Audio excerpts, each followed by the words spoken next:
पत्रकारों की जासूसी हुई, न्यायपालिका की जासूसी हुई, कार्यपालिका की जासूसी हुई, विधायिका की जासूसी हुई। कौन बचा है? जज बचे नहीं, सेना के अधिकारी बचे नहीं, पत्रकार बचे नहीं, सरकार के मंत्री बचे नहीं। तो सबकी जासूसी आप कर रहे हैं, सबके घर में झांक रहे हैं जी। और राफेल का जो मामला है, अप्रैल में जिस महिला ने आरोप लगाया 2019 में, उसके पूरे रिश्तेदारों की आप जब महिलाओं की जासूसी आप करा रहे हैं और उसके जरिए सरकार एक जज को ब्लैकमेल करके, और आप देखिए कि किस तरीके से राफेल के मामले में क्लीन चिट लिया इन्होंने। मेरा ये कहना है कि क्या इस तरह की एकजुटता आगे भी नजर आएगी? ममता जी भी आज आप कांग्रेस के राहुल गांधी के बगल में नजर ये किसी पार्टी का विषय नहीं है, ये एक राष्ट्रीय विषय है, एक राष्ट्र के सुरक्षा से जुड़ा हुआ मुद्दा है। ये देश के चारों स्तंभ को, लोकतंत्र को कमजोर करने का मसला है। तो आगे मजबूत करने के लिए एक साथ आएंगे कि नहीं? अभी आप देखिए, जो जिस तरह के मुद्दे होंगे हम लोग साथ रहें।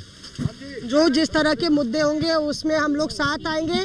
संजय सिंह भी पैदल चलते हुए संसद की ओर जाते हुए, और कहीं ना कहीं आप देखिए एक विपक्ष मजबूती से सरकार के ऊपर तीखे रवैये से आक्रामक नजर आ रहा है।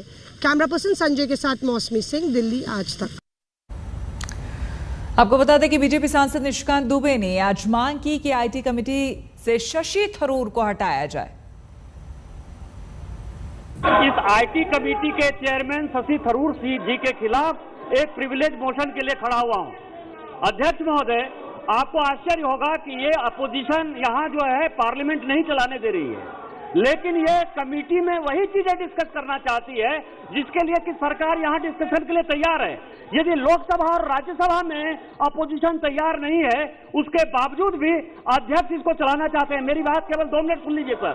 और वो पहले ही अखबार में चला जाता है जो डायरेक्शन 55 के खिलाफ है। इसके अलावा भारत का संविधान ये कहता है सर, आर्टिकल 94 और 96 ये कहता है कि हम किसी के खिलाफ हम इसके खिलाफ जो है मोशन ला सकते हैं। इसीलिए मेरा आपसे आग्रह है कि आर्टिकल 94 और 96 के खिलाफ आप शशि थरूर को इस कमेटी के चेयरमैन से निकालिए। और क्योंकि हमने 17 लोगों ने साइन करके दिया है, जब तक उसका फैसला नहीं हो जाता तब तक इस कमेटी की मीटिंग नहीं हो और ये डिस्कशन जो है लोकसभा और राज्यसभा में हो, जैसा ये चाहते हैं। चलिए अब रुक करेंगे अगली खबर का। जम्मू कश्मीर के किश्तवाड़ में बादल फटने से भारी तबाही मची है। बादल फटने के बाद इलाके में फ्लैश फ्लड आ गया। फ्लैश फ्लड में अब तक 5 लोगों की मौत की खबर सामने आई है। वहीं करीब 43 लोगों के लापता होने की भी खबर है। कई घर भी बह गए।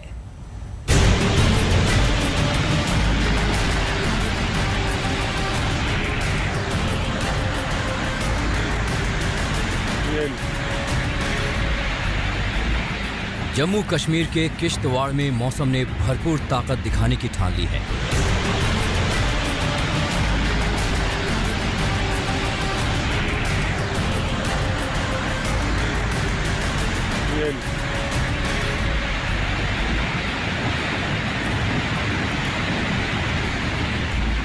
जमीन से आसमान तक बादल और बारिश की कयामत ने यहां जिंदगियों को खतरे में डाल दिया है।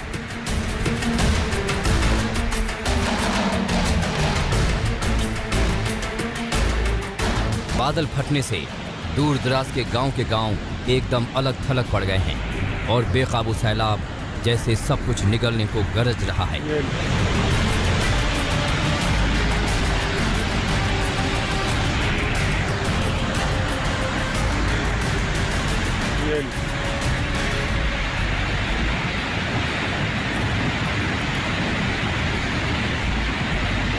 बादल फटने के बाद अचानक आए सैलाब में जैसे सब कुछ बह गया।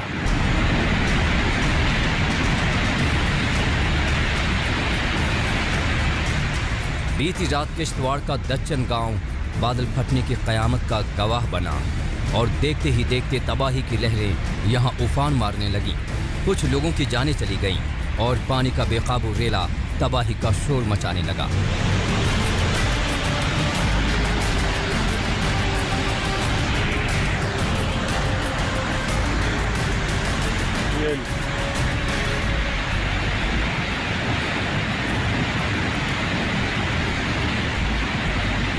बादल फटने से गांव में कई घर और कई लोगों का अता पता नहीं है। अनुमान है कि कुछ लोग पानी में बह गए, या कुछ अभी भी वहां दबे हो सकते हैं।